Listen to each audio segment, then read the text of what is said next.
Hello everybody, welcome to another daily dose of the Bible. We are in Genesis and just reading about the flood. Noah was the only person God could find around, he and his family, to tolerate and to go ahead and carry on the kingdom, or the human race. God decided, he was so disgusted with us, he thought he would wipe us out, and everyone on earth but Noah. I guess God found such disdain that he decided to start over. Noah and his family get in the ark, and they take care of two of every animal for 150 days, is what we just read. The waters prevailed on the earth for 150 days. So that'd be a pretty crazy, crazy time there. They'd be quite the zookeepers. I'm sure it took a lot of help from his family, his daughters-in-law, and so they got through that time somehow.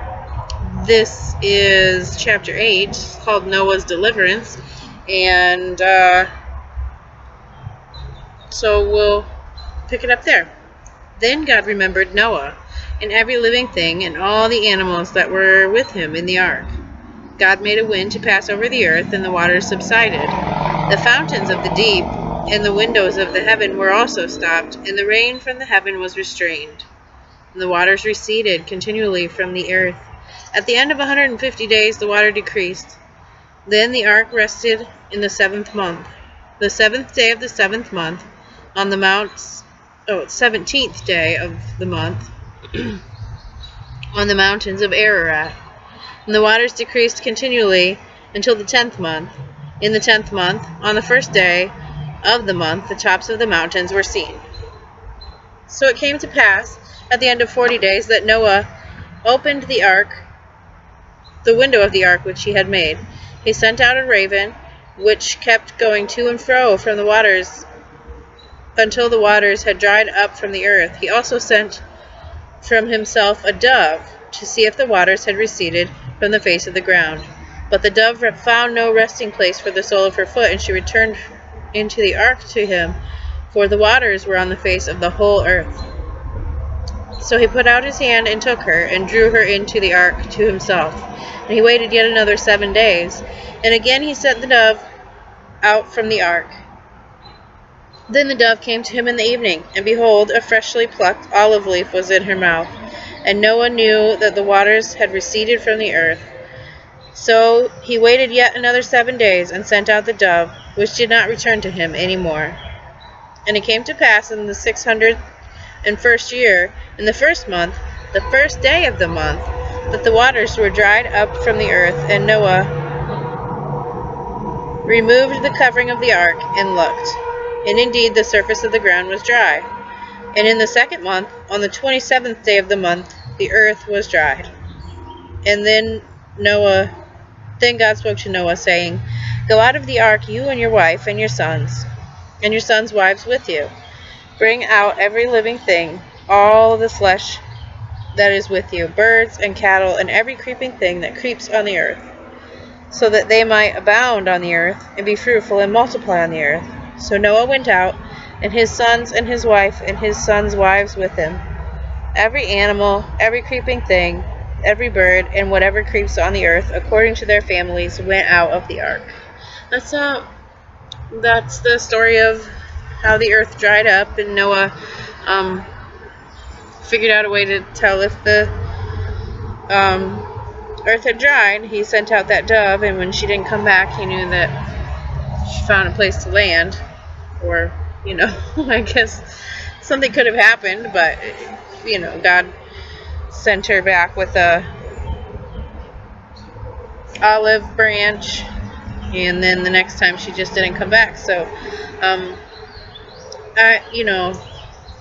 that's a neat accounting of what Noah went through and his family, and I'm sure there was a lot more that went on inside that ark, but We'll have to just ask him about that someday. So God's making a covenant with creation. Then Noah built an altar to the Lord, and took every clean animal and of every clean bird, and offered burnt offerings on the altar.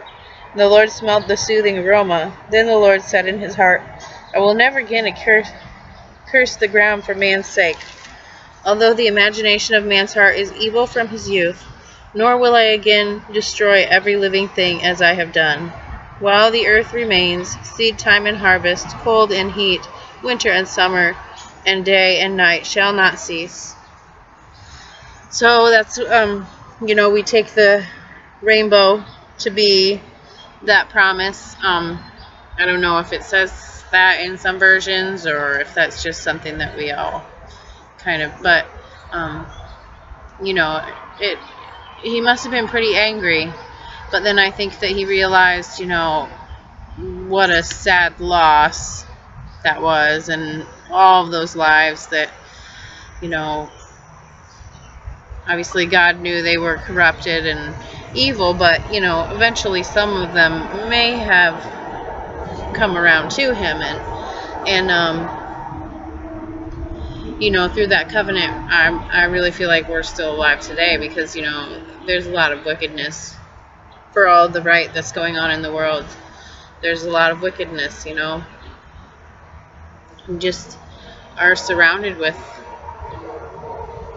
depravity and debauchery, and that's kind of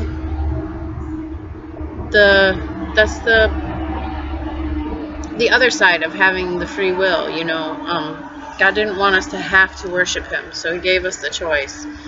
And in that choice, that means there has to be a choice to be able to choose wrong. And unfortunately, that's what's going on in some people's lives today, is just, either being ignorant of God's love, or running from it. Whatever reason that we're denying ourselves God's best for us. I just pray that we'll remember this story of, a time when he was so upset with the world, and even though he promises that he won't do it anymore, that doesn't mean it doesn't hurt him to see, what we do with our lives and the things that we waste. And I just pray that you'll be able to remember Noah and think of his family in your times of trouble, and just stay faithful to the love that God has for you.